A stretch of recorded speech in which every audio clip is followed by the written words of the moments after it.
Olá, meus amigos, olá, minhas amigas do Legislação Integrada.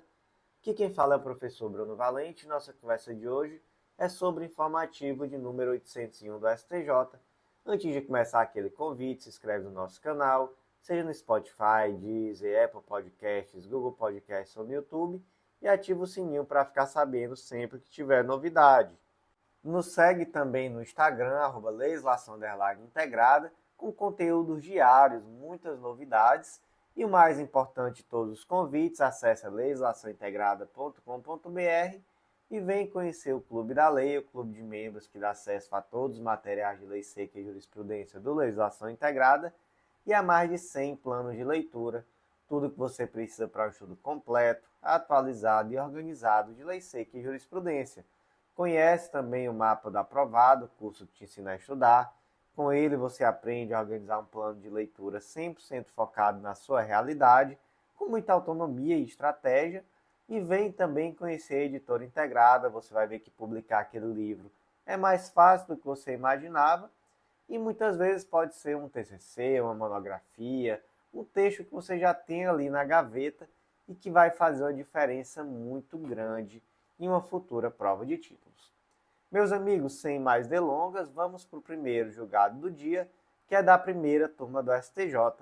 E o primeiro julgado de hoje foi inserido na Constituição Federal, destaque da seguinte forma: é indispensável a autorização federal para a utilização de água mineral obtida diretamente do solo como insumo em processo industrial, mesmo que não destinada ao invase e consumo humano. Esse destaque foi inserido no artigo 20, inciso 9 da Constituição Federal, que determina que são bens da União os recursos minerais, inclusive os do subsolo.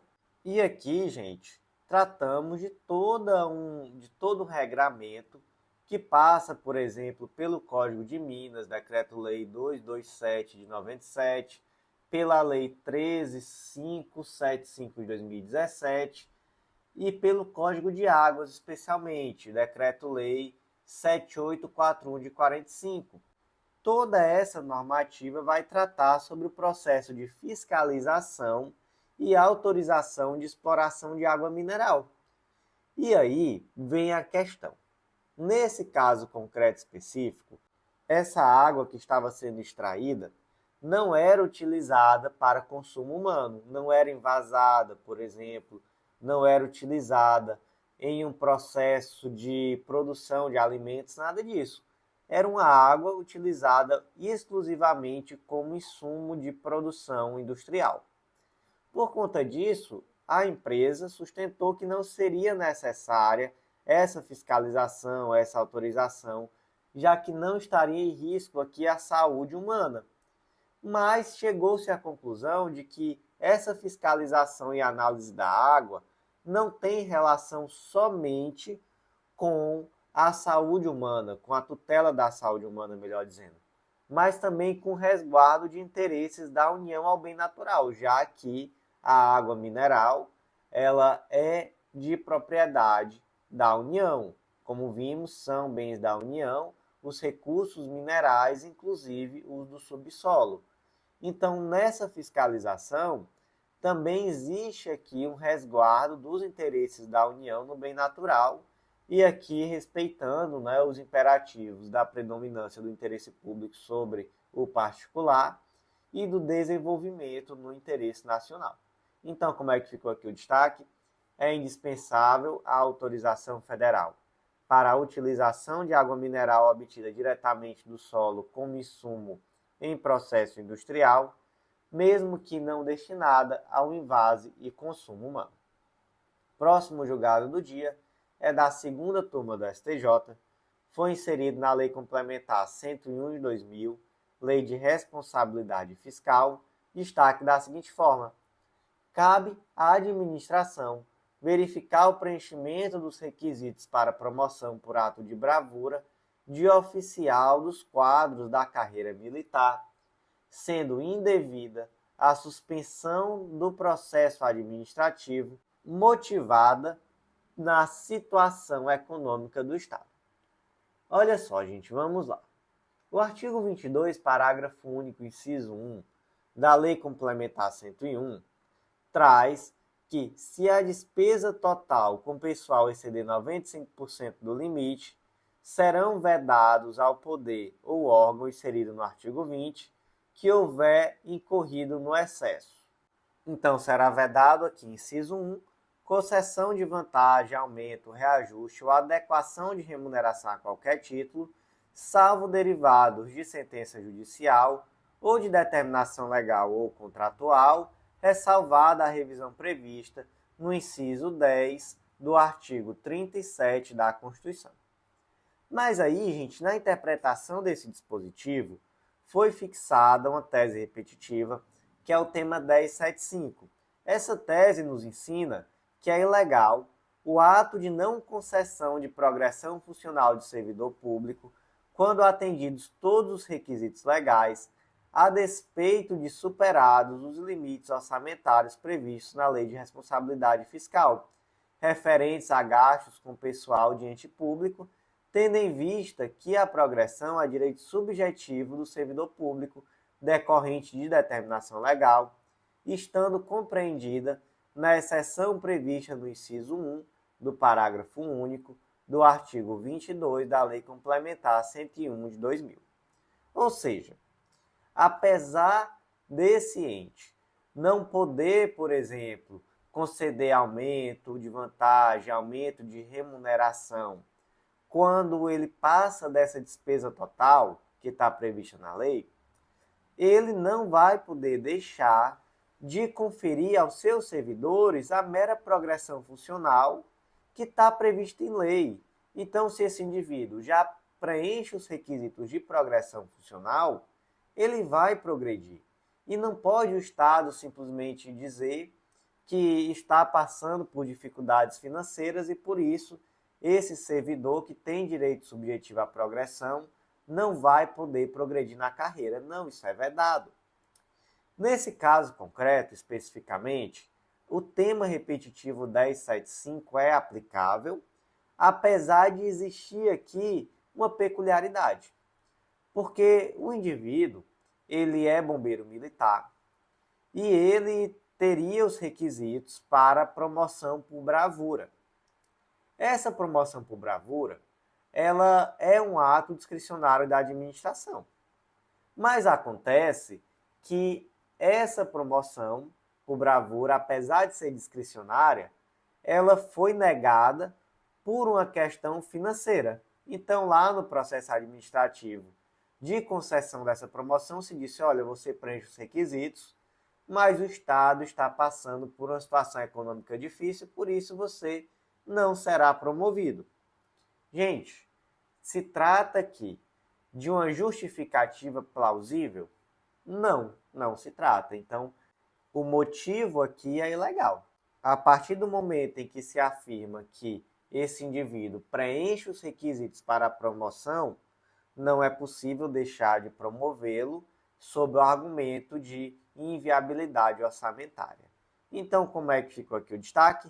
Cabe à administração verificar o preenchimento dos requisitos para a promoção por ato de bravura de oficial dos quadros da carreira militar, sendo indevida a suspensão do processo administrativo motivada pela situação econômica do Estado. O próximo julgado é da terceira turma do STJ, foi inserido na Lei de Registros Públicos, Lei nº 6015 de 73, e o destaque ficou da seguinte forma: é possível a inclusão do sobrenome do padrinho para a constituição de prenome composto, com amparo na regra do artigo 56 da Lei 6015, redação original, independente da motivação.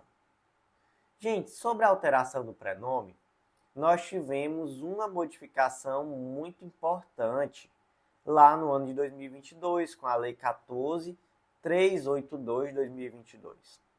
Antes, era possível a alteração do prenome apenas no primeiro ano após ter atingido a maioridade civil.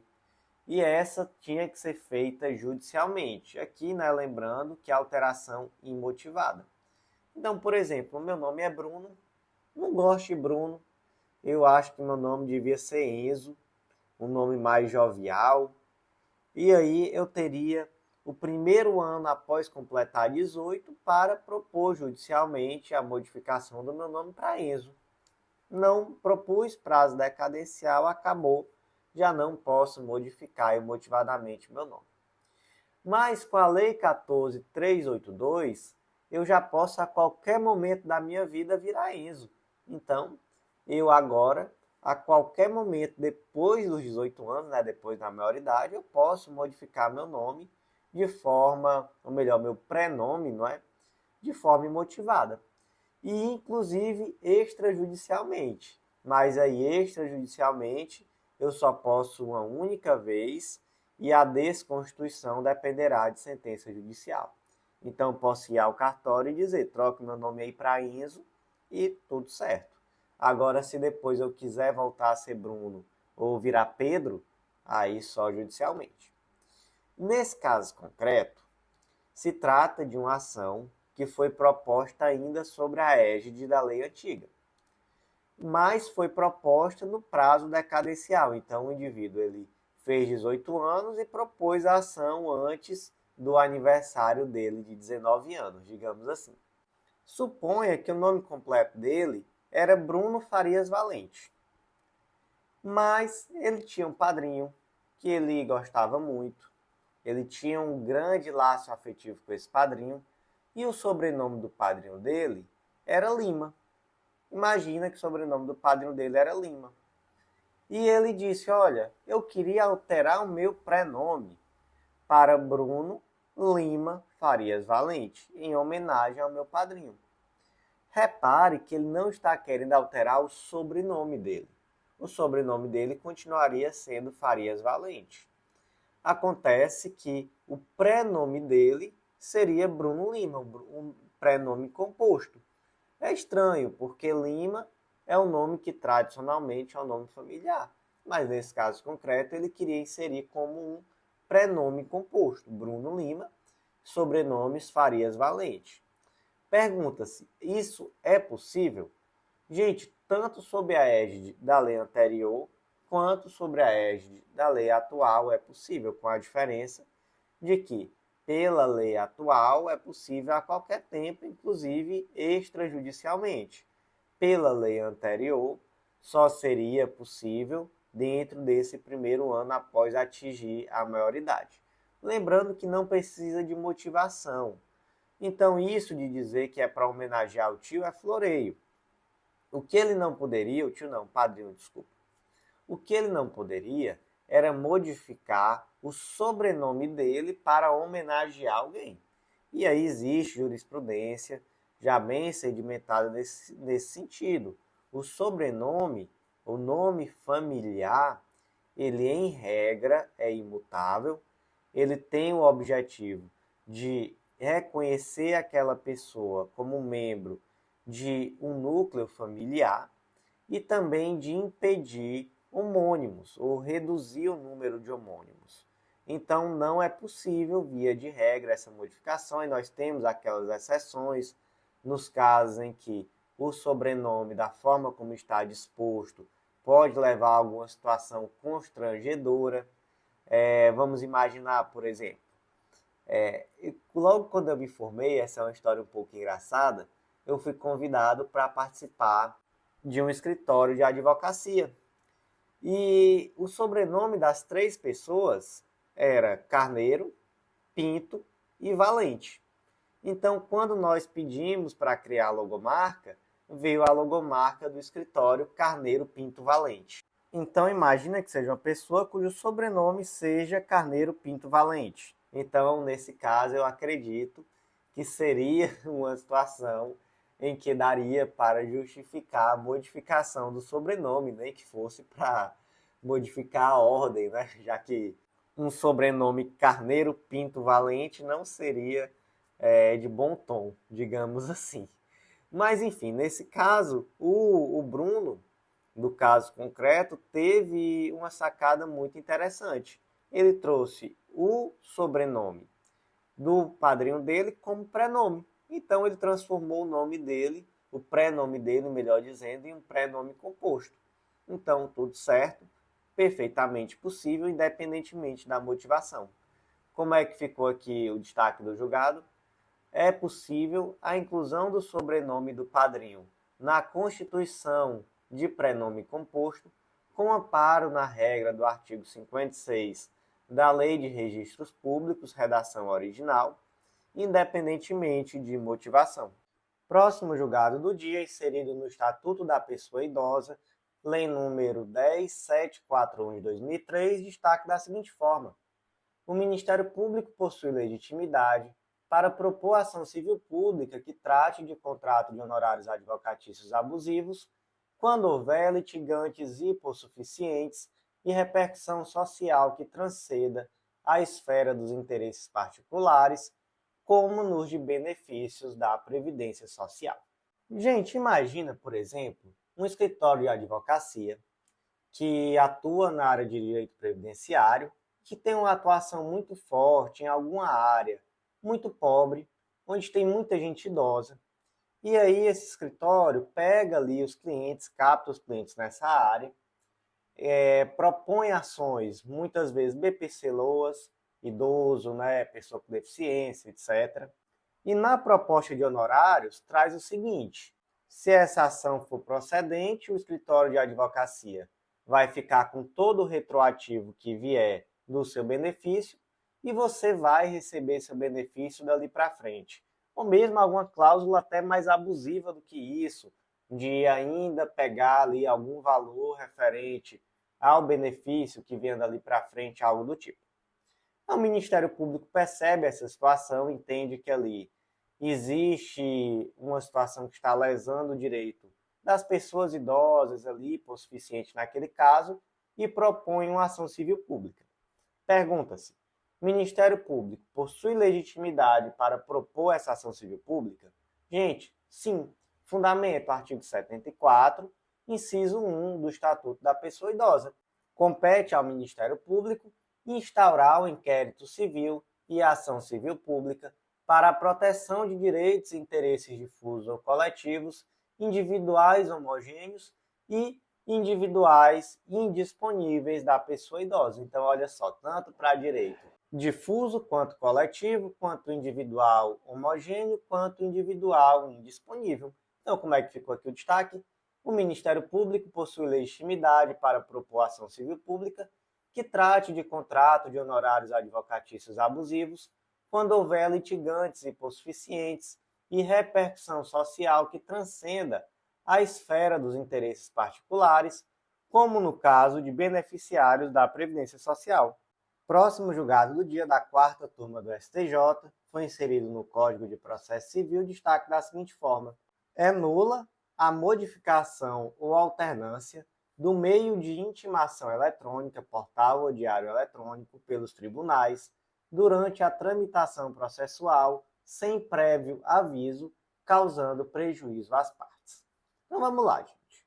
O artigo 270 do Código de Processo Civil determina que as intimações realizam-se sempre que possível por meio eletrônico na forma da lei. Artigo 272. Quando não realizado por meio eletrônico, consideram-se feitas as intimações pela publicação dos atos no órgão oficial. Lembrando que a publicação no órgão oficial pode ser no diário eletrônico. E aí, gente, temos a lei do processo judicial eletrônico, a lei 11.419 de 2006, que traz a possibilidade de intimação via portal, via PJE. Veja só o artigo 5º.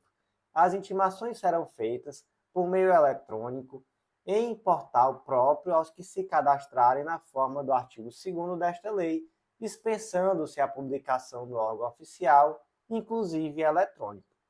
Inclusive, gente, devemos lembrar que a jurisprudência hoje está bem sedimentada no sentido de que, havendo duplicidade de intimações, tanto pelo portal PJE quanto pelo diário oficial, prevalece aquela intimação que foi feita pelo PJE. Muitos tribunais também já têm resoluções nesse sentido para deixar isso ainda mais claro. Certo. Mas nós vimos que pelo artigo 272, as duas formas são válidas, tanto via portal quanto via PJE. Mas aí imagina que você está atuando em um processo, e nesse processo todas as intimações saíram via portal, todas. O processo já está em fase de recurso, desde então sempre via PJE. Quando foi um determinado momento assim, do Neida, né, do nada, vem uma intimação via Diário Oficial da data da sessão de julgamento. E aí você ali meio que desavisado, não vê essa intimação via Diário Oficial e por conta disso acaba perdendo a possibilidade de realizar a sustentação oral. Existe uma nulidade aí? Gente, existe. Existe porque, apesar de coexistirem harmonicamente as duas possibilidades, essa alternância sem prévio aviso da forma de intimação acaba trazendo imprevisibilidade e gerando um verdadeiro descrédito do sistema eletrônico. Então, houve aqui sim, de fato, um prejuízo, porque por mais que fosse possível a intimação via DJE, né, via Diário da Justiça Eletrônico, DJE, não seria possível essa alternância na forma de intimação sem nenhum prévio aviso. Então, como é que ficou o destaque? É nula a modificação ou alternância do meio de intimação eletrônica, portal ou diário eletrônico, pelos tribunais durante a tramitação processual, sem prévio aviso, causando prejuízo às partes.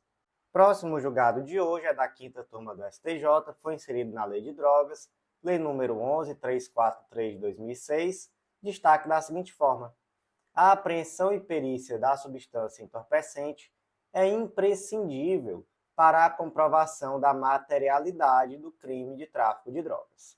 Vamos lá, gente. Artigo 50 da Lei de Drogas. Ocorrendo a prisão em flagrante, a autoridade policial fará imediatamente a comunicação ao juízo competente, remetendo-lhe cópia do auto lavrado, do qual será dada vista ao órgão do Ministério Público no prazo de 24 horas. Para o efeito da lavratura do auto em prisão em flagrante e estabelecimento da materialidade do delito, é suficiente o laudo de constatação da natureza e quantidade da droga, firmado por perito oficial ou, na falta deste, por pessoa idônea. Parágrafo 2º. O perito que subscreveu o laudo a que se refere o parágrafo 1º deste artigo não ficará impedido de participar da elaboração do laudo definitivo. Veja só, o que esse artigo deixa claro? Deixa claro que é necessário um laudo de constatação da natureza da droga, da natureza e quantidade da droga, até porque, gente, veja só, eu aprendi aqui vários blocos prensados de alguma coisa. O que é essa coisa? Pode ser farinha, pode ser orégano. Você só sabe que é, de fato, uma droga a partir do momento que você faz o laudo pericial e você verifica que, de fato, é droga. Então, primeiro é feito esse laudo de constatação. Esse laudo de constatação, ele vai servir ali para o flagrante, mas, posteriormente, é necessário que seja feito também um laudo definitivo. E aí, a ausência do laudo definitivo, em regra, traz a nulidade, mas temos jurisprudência dizendo que quando o laudo de constatação for feito com a mesma técnica suficiente para trazer o mesmo grau de certeza do laudo definitivo, ele pode ser aproveitado, afastando ali a nulidade. Mas o caso concreto não foi esse, não. O caso concreto nem teve apreensão de droga, de nada. Simplesmente havia ali uma operação policial. Nessa operação policial foi deferida uma interceptação telefônica. Havia uma interceptação telefônica em curso, então, e se ouviu o indivíduo dizendo que iria ali entregar uma droga. Então, por exemplo, imagina que gravaram uma ligação onde o Joãozinho ligava para o Pedrinho, supostamente pedindo por uma determinada droga, e o Pedrinho dizia que tá certo, eu levo aí, vou entregar a droga. E aí, com base nessa interceptação, se propôs uma ação penal pelo crime de tráfico de drogas, sem apreender 1 grama de qualquer droga que seja. E aí, tem materialidade? Não, gente, não tem materialidade. Então, para que haja materialidade do crime de tráfico de drogas, é necessário algum nível de apreensão da droga e é necessário também que seja realizada a perícia dessa droga. Então, temos aí o laudo de constatação, inicialmente, para o flagrante, posteriormente o laudo definitivo. Lembrando aí que o laudo definitivo, pelo próprio texto da lei, pode ser subscrito também pelo perito que firmou o laudo de constatação. Como ficou aqui o destaque do julgado, a apreensão e perícia da substância entorpecente é imprescindível para a comprovação da materialidade do delito de tráfico de drogas. O último julgado de hoje, gente, é da 6ª turma do STJ.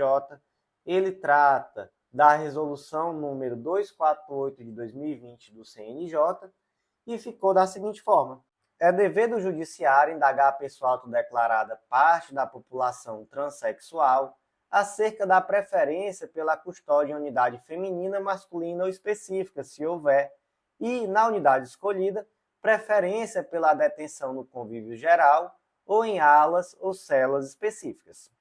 Gente, essa decisão se baseia exatamente na resolução 348 de 2020 do CNJ e veja só o que diz o artigo 8º. De modo a possibilitar a aplicação do artigo 7º, o magistrado deverá, inciso 1, esclarecer em linguagem acessível acerca da estrutura dos estabelecimentos prisionais disponíveis na respectiva localidade, da localização de unidades masculina e feminina, da existência de alas ou celas específicas para a população LGBTI, bem como os reflexos dessa escolha na convivência e no exercício de direitos. Inciso 2. Indagar a pessoa autodeclarada parte da população transexual acerca da preferência pela custódia em unidade feminina, masculina ou específica, se houver, e, na unidade escolhida, preferência pela detenção no convívio geral ou em alas ou celas específicas onde houver. Inciso 3. Indagar a pessoa autodeclarada parte da população gay, lésbica, bissexual, intersexo e travesti acerca da preferência pela custódia no convívio geral ou em alas ou celas específicas. Então, veja só, temos aqui uma resolução que visa exatamente a proteção desses grupos vulneráveis. Então, esses grupos quais? Os grupos que estão inseridos dentro da população LGBTQIA+, e aqui, em especial no caso da população transexual, existe o dever de indagar acerca da preferência por cumprir essa pena em unidade feminina, masculina ou específica, caso haja uma unidade específica. Mas, gente, mesmo em relação à população não necessariamente transexual, mas também população gay, lésbica, bissexual, intersexo ou travesti, existe aqui a possibilidade, ou melhor, a necessidade de indagar acerca da preferência da custódia com convívio geral ou em alas ou celas específicas. Então, veja só, não é uma opção do judiciário, não é uma opção da direção do sistema prisional, da direção do presídio. É uma opção do indivíduo. Então, o indivíduo que vai integrar a população carcerária e que é membro da população LGBTQIA+, ele deve ser indagado e ele deve expressar qual é a sua preferência. E mais do que isso, há também um dever do judiciário de utilizar uma linguagem acessível no momento de esclarecer de fato, olha, onde é que estão as unidades masculina e feminina, quais são os reflexos da escolha por você ficar em ala específica, em cela específica ou na convivência comum. Então, além disso, é necessária essa clareza do Poder Judiciário no trato com essa população, de levar, inclusive, os impactos práticos dessa escolha. Então, gente, vamos lá, como é que ficou aqui o destaque desse julgado? É dever do judiciário indagar a pessoa autodeclarada parte da população transexual acerca da preferência pela custódia de unidade feminina ou masculina ou específica, se houver, e, na unidade escolhida, preferência pela detenção no convívio geral ou em alas ou celas específicas. Meus amigos, por hoje foi isso. Eu agradeço a você que ouviu até o final. Vou refazer aquele convite, acesse legislaçãointegrada.com.br, vem conhecer o Clube da Lei, o clube de membros que dá acesso a todos os materiais de lei seca e jurisprudência do Legislação Integrada e a mais de 100 planos de leitura. Com certeza vai ser um divisor de águas no teu estudo, tudo que você precisa para um estudo completo, atualizado e organizado de lei seca e jurisprudência. Vem também conhecer o Mapa do Aprovado, esse curso que te ensina a estudar. Com ele você vai aprender a organizar um plano de estudo 100% focado na sua realidade, com muita autonomia e estratégia, e vem publicar com a gente, vem conhecer a Editora Integrada. Você vai ver que é mais fácil do que você imaginava, o custo também é mais acessível do que você pensava, e muitas vezes é um texto que você já tem, um TCC, uma monografia, uma dissertação, e transformamos esse livro sem muita burocracia, mas com todos os cuidados necessários a manter a qualidade e tomamos as precauções necessárias para ter ali esse título aceito pelo maior número possível de concursos públicos, dentro das possibilidades, né, claro, já que a definição de quais títulos serão aceitos é sempre discricionária da banca no momento da elaboração do edital. Mas nós sempre nos cercamos dos cuidados para garantir que você tenha ali uma maior possibilidade de ter seu título aceito. Então, meus amigos, agradeço a você que ouviu até o final. Por hoje foi isso. Até a próxima.